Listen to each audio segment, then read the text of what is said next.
idol worship, sexual immorality, and violent stealing. Oh my! These were the sins happening during the time of Noah, when God saw all these things happening, mostly because of the violent stealing. All the other things God could have overlooked. The fact that people were serving fake gods and bowing down to them, God was like, okay, that's one thing. But stealing and hurting each other, for that he said, I'm sending a flood to wipe out the entire world. Only one person, God said, you are actually acting proper, Noach, and making a flood throughout the whole entire world, and I want you to build an ark, which is a humongous boat. And this boat will not just hold you, your wife, your sons, and their wives, but also every single animal species in the world. 2 of every non-kosher animal, but 7 of every kosher animal. That way, 2 of them will live, and 5 of them after the flood are meant to be offerings to God, to appease God, because he was really, really angry about what was going on in the world. And he was really, really sad that he had to destroy them all. But hey,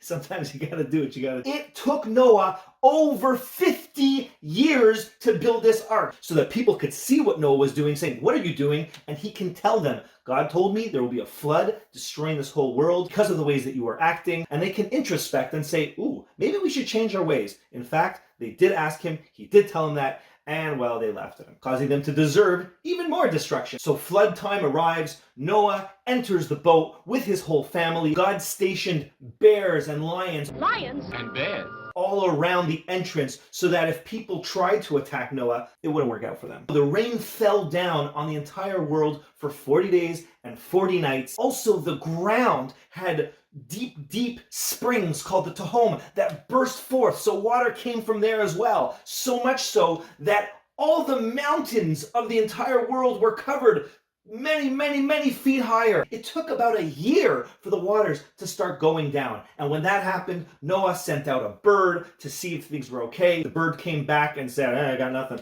The second week, he sent it out again, and it came back this time with an olive branch in his mouth saying, hey, it's time, it's dry. But yet Noah still didn't leave the ark until God finally commanded him and said, Noah, it is time for you, your family, and all of these animals to leave the ark. He offered the offerings, and God said, I realize that man has evil inclination inside of him, and the rainbow is now going to be a sign that whenever you see that, it is me remembering the promise that I made, that I will never destroy this world again. He told Noah that unlike Adam, who had to be a vegan, all of his sons, the Bnei Noach, the sons of Noach, which is everyone in the world nowadays, they are now allowed to eat meat. However, he's now giving them 7 rules, the 7 commandments of the sons of Noach. And so whenever a non-Jew says, I still want to be a good person, I still want to go to heaven, we tell them, yes, there are 7 commandments for non-Jewish people called the 7 commandments of the sons of Noach. We Jews, we have 613 categories of commandments, lots of commandments, but you guys have 7. Just follow them. These 7 laws are, number 1, believe God. Number 2, respect God and praise him, and don't blaspheme his name, huh? Come on, that's not nice.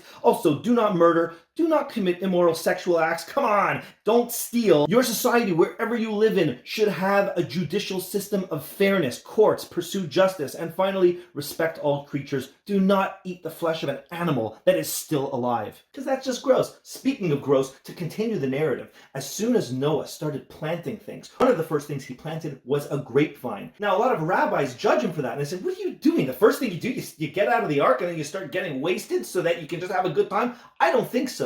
I think that he did it because God just told him to have more children. He blessed him to have more children. And Noah said, how can I have more children?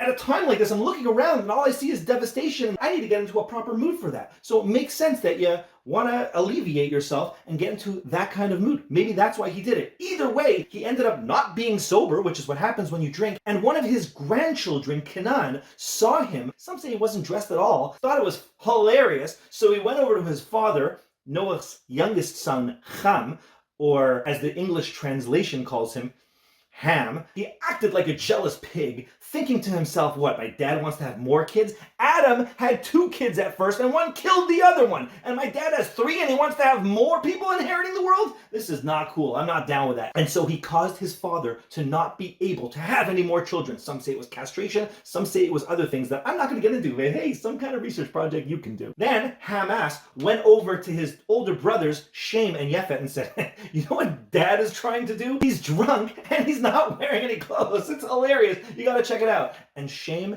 and Yefes, the older brothers, realized right away that we need to preserve our father's dignity. They each took a side of a sheet. They walked backwards so that they would not see their father's nakedness and covered him up. When Noach sobered up the next morning, realizing what happened, he immediately cursed his youngest son, Ham, and said, "Your child, Canaan, the one that ratted me out, he will be forever a slave to the sons of Shem and Japheth." Thankfully, we, Jewish people, are descendants from Shem. It means name, reputation, and hopefully we have a good reputation still. And so Shem and Japheth blessed by Noah. Shem, Ham, and Japheth all had tons of children, tons of descendants. One of Ham's most notable descendants, besides Mitzrayim, Egypt, and Canaan, of Israel land's fame, is Nimrod, this king who was known as a great hunter, not only hunting animals, but he hunted people with his words. And he convinced them all to join him on this project to build this monstrosity of a tower that will go all the way up to the heavens, because he said, God is just one being. Why does he get to own the heavens? All we have is earth.